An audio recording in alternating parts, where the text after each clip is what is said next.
Magandang araw po.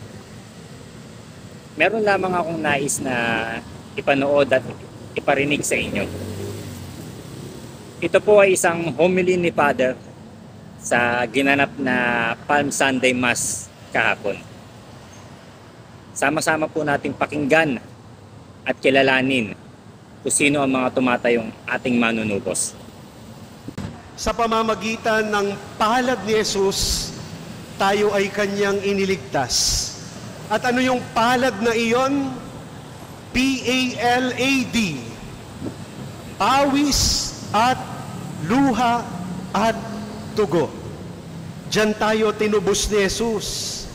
Kaya nga ang ganda na sa panahon ng Kwaresma, sa panahon ng Semana Santa, ang tawag natin kay Jesus ay manunubos, the Redeemer.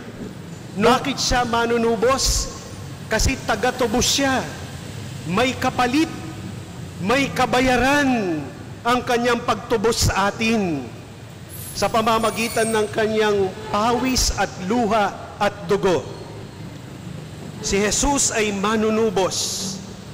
Pero itong manunubos na ito, hindi lang ito tungkol kay Jesus Kasi in our ordinary daily lives, maraming manunubos din sa atin na minsan hindi man natin napapasalamatan, nare-recognize o nakikita ang kanilang sakripisyo. Yung mga anak na naririto, tingnan ninyo ang palad ng mga magulang ninyo. Tinutubos nila kayo araw-araw sa gutom. Minsan may malungkot na anak, pinapakain ng nanay niya o ng tatay niya. Sabi niya, ayoko yan. Ayoko ng ulam. Sabi nung tatay niya na maluha-luha, anak, kumain ka na. Kainin mo yan. Yan ang aking nakayanan. Yan ang aking pawis.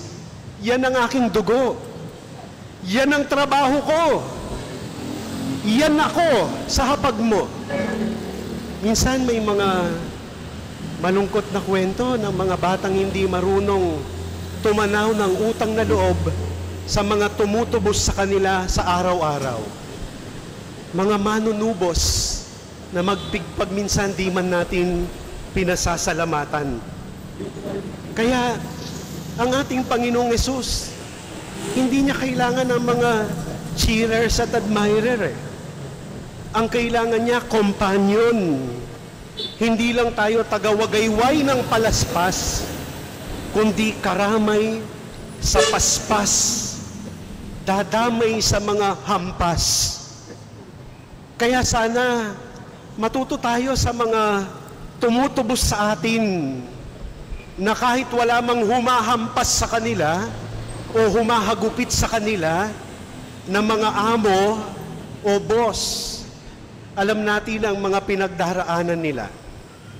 Alam natin ang kanilang palad ay ginagamit para tayo ay matubos.